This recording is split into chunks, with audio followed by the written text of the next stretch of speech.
Teman-teman ngobrol aja, ngobrol santai.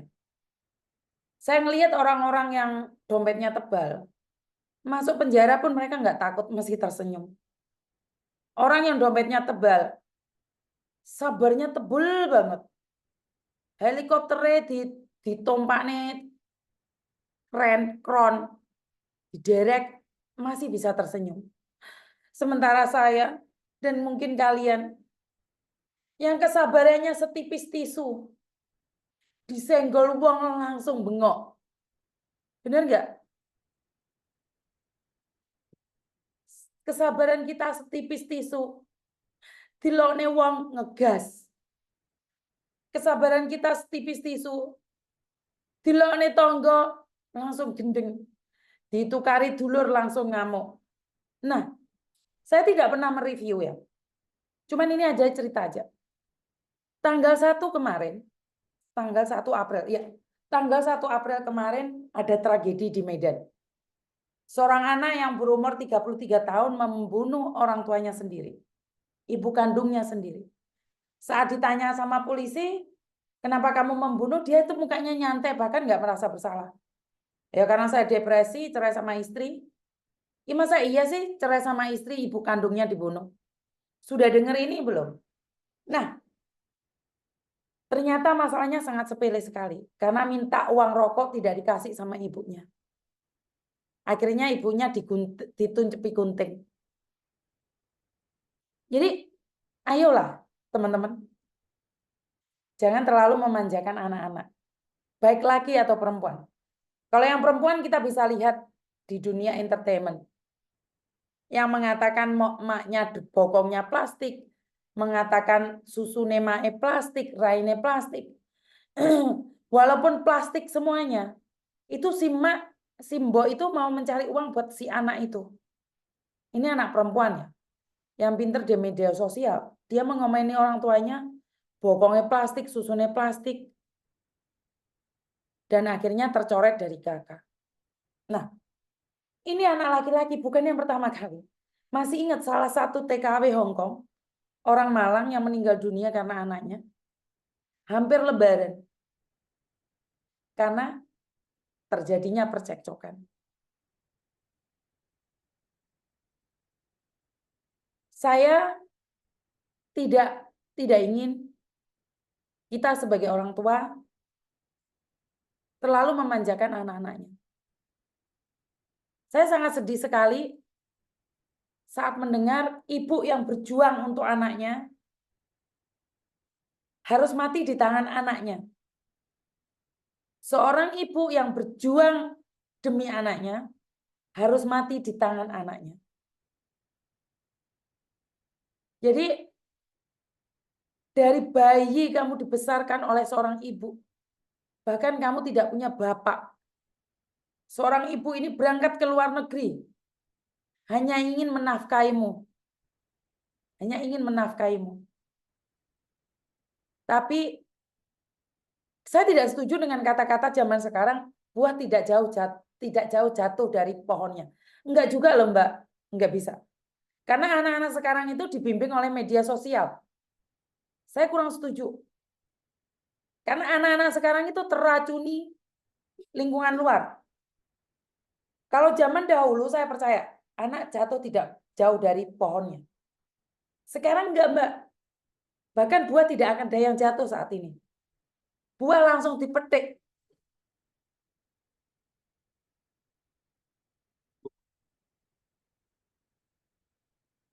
Luduk gede Mbak. Jadi saya tidak mengomenin dengan artis ini ya. Oke, buah jatuh tidak jauh dari buahnya. Saya setuju. Terserah. Tapi bagaimana? Apa yang terjadi? Si artis ini dulu mudanya tekun banget loh. Tapi setelah dia ditinggal oleh ayah ibunya baru dia kayak berandal gitu.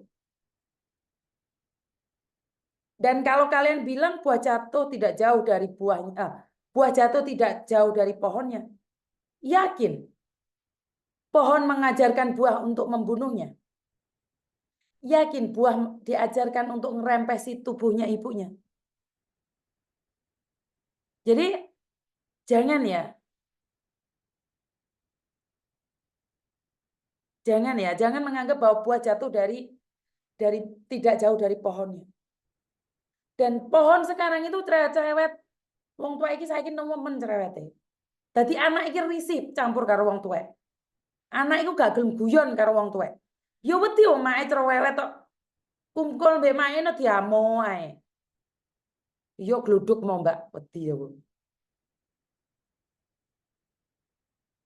Jadi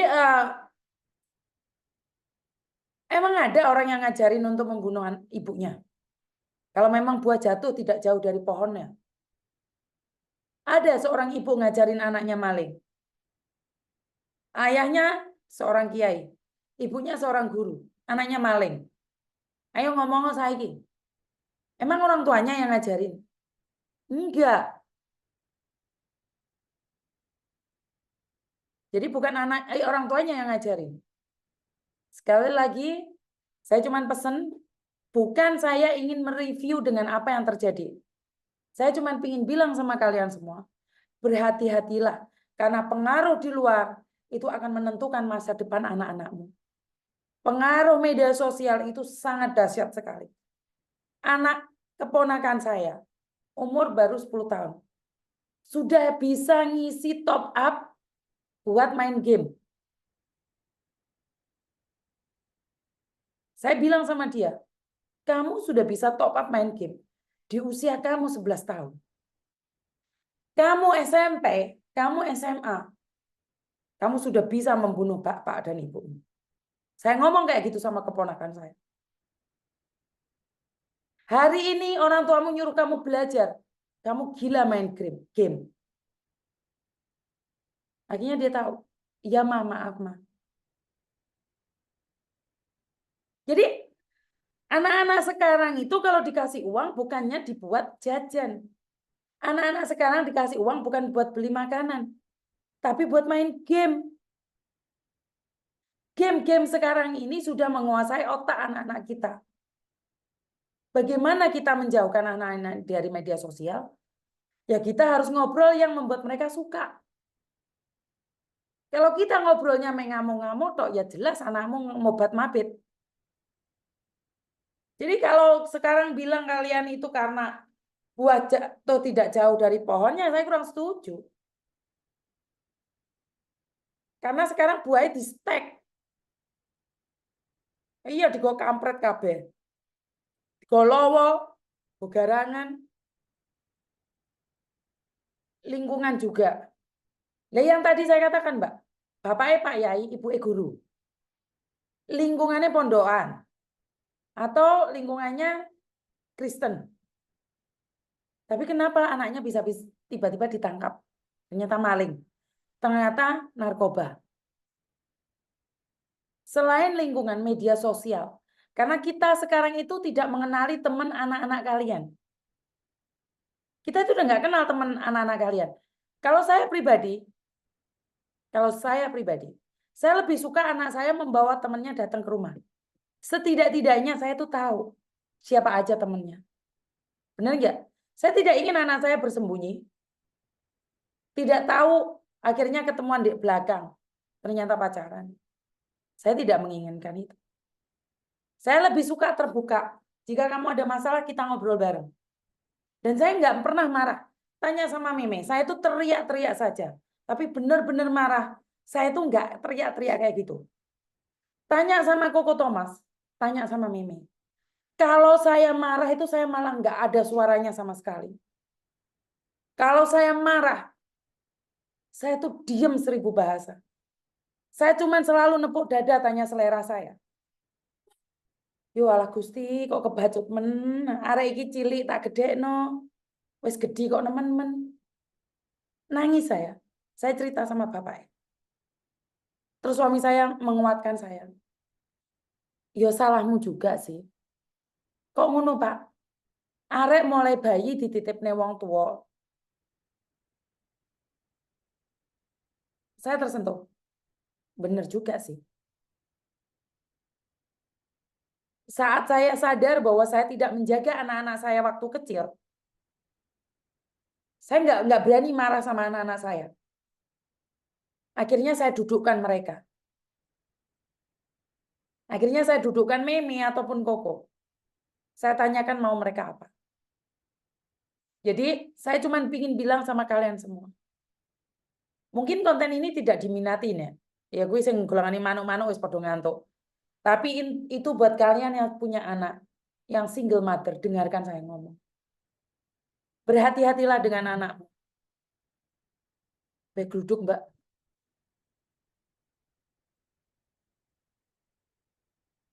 Duduknya gede. Jadi berhati-hati karena sekarang media sosial yang menguasai mereka. Jadi saya tidak ingin mendidik anak saya dengan keras. Kalau zaman saya dulu, Mbak, serampang sandal beneran.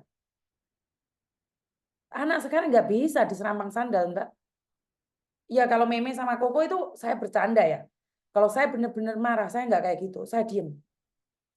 Dan anak-anak saya itu paling takut kalau saya panggil mereka dan saya suruh mereka duduk di ruang tamu. Saya cuma bilang, duduk di ruang tamu, tunggu mama. Sama papa mau ngomong. Itu memang sudah tahu bahwa dia melakukan kesalahan. Begitu juga dengan Koko. Kalau saya sudah bilang, Koko, duduk sini, mami mau ngomong. Mereka paling takut kalau sudah kayak gitu. Tapi malah masalah edukasi tentang bagaimana menjaga anak saat dirantau. Nggak ada yang minatin. Nggak ada yang akan nonton. Alah bodo amat. Alah sabda Pandita Ratu. Bayangin anak-anak kita pulang dari luar negeri. Nggak kangen loh sama kita. Ya karena kita pulang ngoceh-ngoceh, ngamuk-ngamuk. Anak-anak kita itu saat ini nggak mau diomongin, Mbak. Anak-anak zaman sekarang, dengarkan saya ngomong. Anak zaman sekarang nggak mau diomongin, diomelin. Anak sekarang itu maunya diajak ngomong.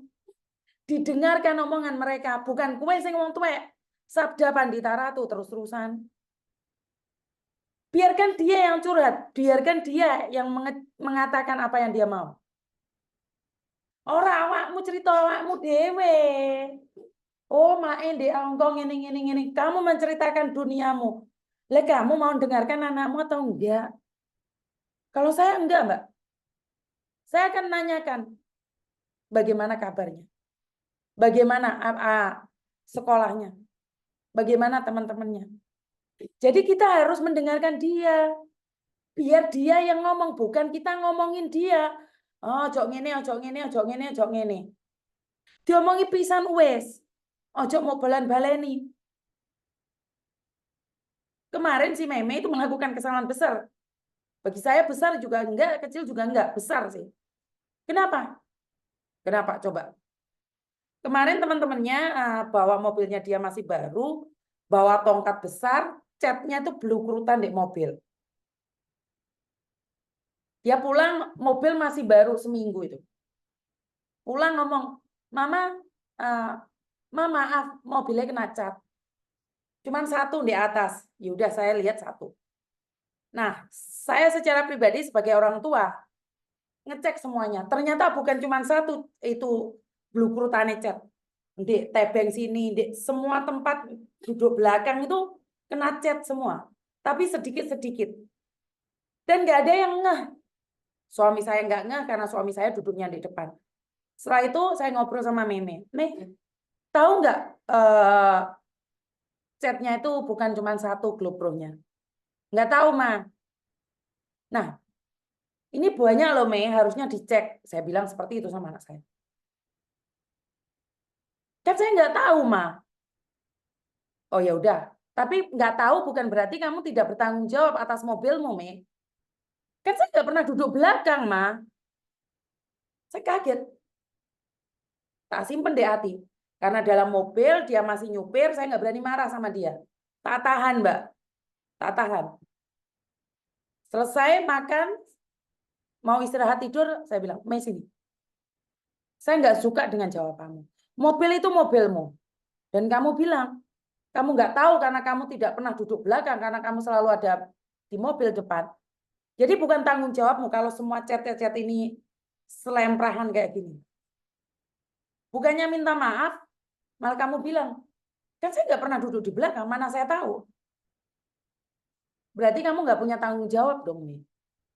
Baru dia, ngeh, iya maaf. Maaf itu sambil nangis sudah. Karena saya sudah marah.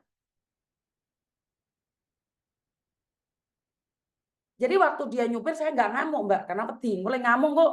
Diantem nih aku nengguri. Jadi jangan dikira meme itu semuanya bagus kayak gitu ya. Dan jangan dikira saya nggak bagus. Tapi saya langsung mendudukkan. Jadi saya nggak ngomel, bentino tak among, nggak. Ya sekali itu salah, sekali itu tak pegang. Besoknya lagi saya nggak ngomong tentang mobil lagi, Mbak. Nah, kebiasaan nih.